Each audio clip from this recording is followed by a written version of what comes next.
দেশে থেকে দেশদ্রোহিতা জ্যোতি মালহোত্রার, সেই জ্যোতি মালহোত্রার সঙ্গে আবার পাক দূতাবাস কর্মী দানিশের সম্পর্ক, যদিও সেটা কিন্তু অস্বীকার করেছে জ্যোতি।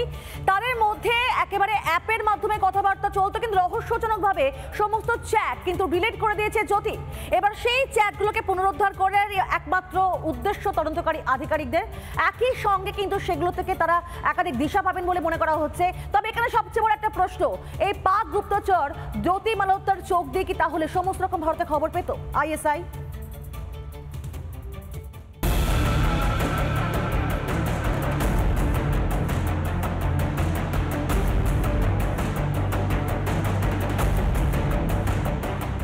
রহস্যে ভরপুর পাক গুপ্তচর জ্যোতি মালহোত্রা।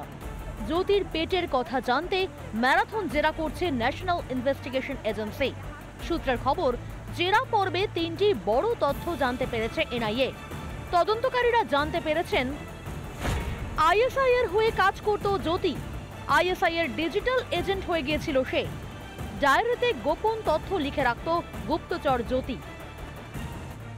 পাকিস্তানে যাওয়ার জন্য ভিসা পেতে দিল্লির পাক দূতাবাসে গিয়েছিল জ্যোতি। সেখানেই পরিচয় হয় দানিশের সঙ্গে। একে অপরের নিজেদের মোবাইল নাম্বার শেয়ার করে। এরপর শুরু হয় দুজনের কথাবার্তা। 2023 সালে প্রথমবার পাকিস্তানে যায় জ্যোতি। সূত্রের খবর, এনআইএর জেরায় পাকিস্তান দূতাবাসের কর্মী এহসান উর রহমান ওরফে দানিশকে না চেনার ভান করে জ্যোতি। তদন্তকারীরা জ্যোতিকে প্রশ্ন করে কখন কিভাবে দানিশের সঙ্গে দেখা হয়েছিল জ্যোতির। এনআইএর প্রশ্নের জবাবে অসংলগ্ন উত্তর দেয় জ্যোতি। দানিশের সঙ্গে অ্যাপের মাধ্যমে চলত কথাবার্তা। ধরপাকড় শুরু হতেই সেই চ্যাট ডিলিট করে জ্যোতি। কি ছিল সেই কথোপকথনে? কেন মুছে ফেলা হলো চ্যাট? কি কি তথ্য দিয়েছিল শত্রু পাকিস্তানকে জ্যোতি?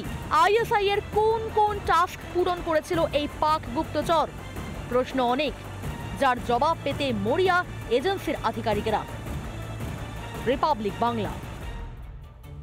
ঘন ঘন বিদেশ সফরে জ্যোতি মালহোত্রার, এবং যখনই বিদেশ সফরে যেত সেখানে 7 তারা হোটেলে সে থাকতো, অথচ তার পরিচয় কি? সে একজন সামান্য ব্লগার, ট্রাভেল ব্লগার। আর এই ট্রাভেল ব্লগার কিভাবে পাকিস্তানের গুপ্তচর হয়ে উঠলো, বা পাকিস্তানের গুপ্তচর হয়ে এখনো পর্যন্ত আইএসআই হয়ে কাজ করে কোন কোন টাস্ক পূরণ করেছে জ্যোতি মালহোত্রা? উঠছে একাধিক প্রশ্ন। ঘন ঘন বিদেশ সফর জ্যোতির।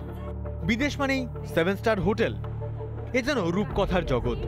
বছর কয়েক আগেও যার পাসপোর্ট ছিল সাদামাটা, এখন সেই পাসপোর্টে বিদেশের ছাপ।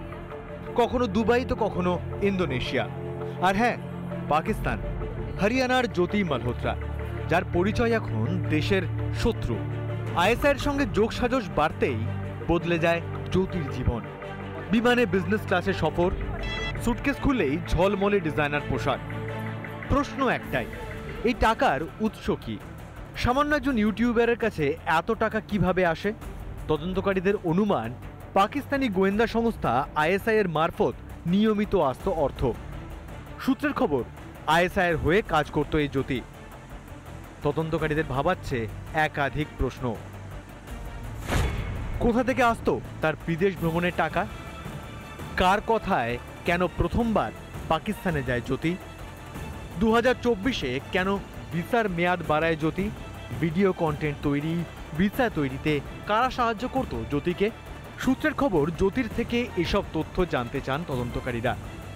দানিশ ছাড়া পাকিস্তানের আর কার কার সঙ্গে কথা হতো জ্যোতির? পেহেলগাঁও হামলার পর পাকিস্তানে কার সঙ্গে যোগাযোগ হয় জ্যোতির? তাও জানতে চায় এনআইএ। রিপাবলিক বাংলা। নানা ধরনের কন্টেন্ট দেখার জন্য লাইক করুন, শেয়ার করুন আমাদের ফেসবুক পেজ, সাবস্ক্রাইব করুন আমাদের ইউটিউব চ্যানেল। পাশাপাশি অন্যান্য ব্রেকিং নিউজের জন্য অবশ্যই চোখ রাখুন রিপাবলিক বাংলায়।